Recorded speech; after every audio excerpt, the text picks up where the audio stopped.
Hello, everyone. Welcome to this course on installation and commissioning of electromechanical equipment. I am Chui Min Jun.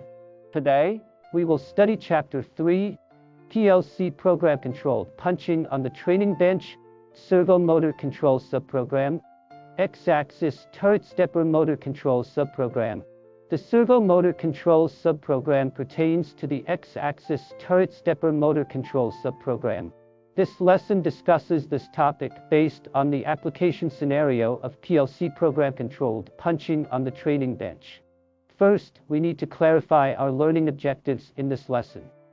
To master the programming and application of the X-Axis Servo Motor Control Subprogram, and to be able to accurately control the various movements of the X-Axis servo motor during the punching operation on the training bench. Next, let's take a closer look at the X-Axis Servo Motor Control Subprogram. Let's start with Program Segment 1. In this X-Axis subprogram control, one point requires special attention. The X-Axis pulse program actually corresponds to the Y-axis servo motor, while the Y-axis pulse program corresponds to the X-axis servo motor. They work in opposite ways. After the system is powered on, the subprogram is called through SM0.0, which is a normally open contact. The key here is to initialize the configuration of the motion axis, ensuring that every time the CPU enters run mode, the configuration and curve table can be automatically loaded. Moreover, the initialization for each axis is only called once, but the related operation must be executed in each scan.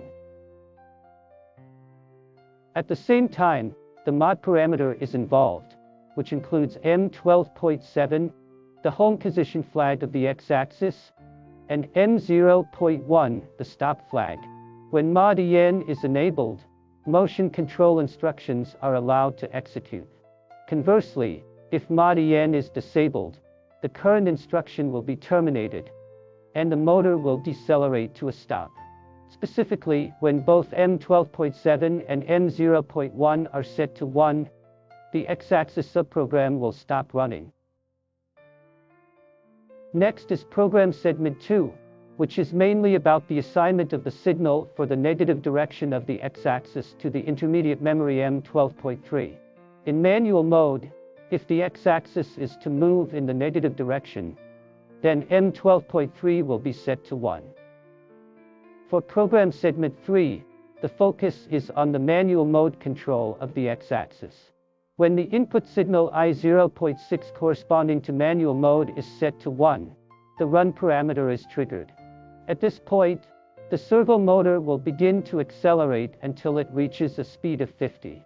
The direction of motion is determined by the state of M12.3.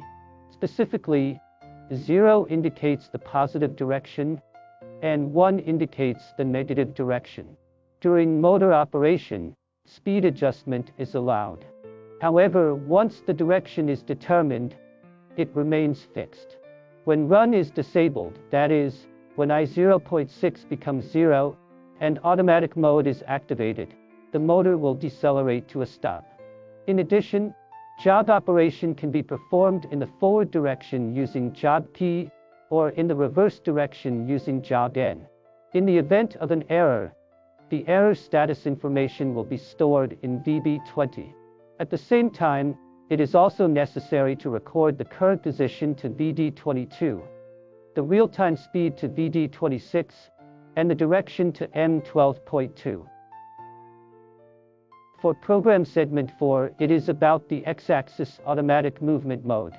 In this mode, when the EN bit is enabled, the subroutine will be activated and must remain so until the done bit, i.e. M12.4, becomes 1 to confirm that the action is complete. The start parameter is triggered by edge detection to issue a single go-to instruction. The instruction is triggered when any of the following bits is set to 1. M5.1, first hole. M6.0, fourth hole. M7.0, seventh hole. M8.0, homing after punching, or M2.0, reset. Based on the position set in VD46, The device will move at a speed of 50 to the specified position in either absolute mode, mode equals 0, or relative mode, mode equals 1. Once completed, the error status is stored in VB30, while the current position is updated to VD32 and the real-time speed to VD36. Now let's look at program segment 5. This subroutine will update the current position value 0.0 of the motion axis to a new value. When the electromagnetic clutch is triggered, value equals 1, meaning the punching mechanism is connected to the AC motor. The new value of 0.0 will be updated to the current actual position value, replacing any preset value like 20.0. Once the motion axis finishes executing this subroutine, the done parameter will be activated.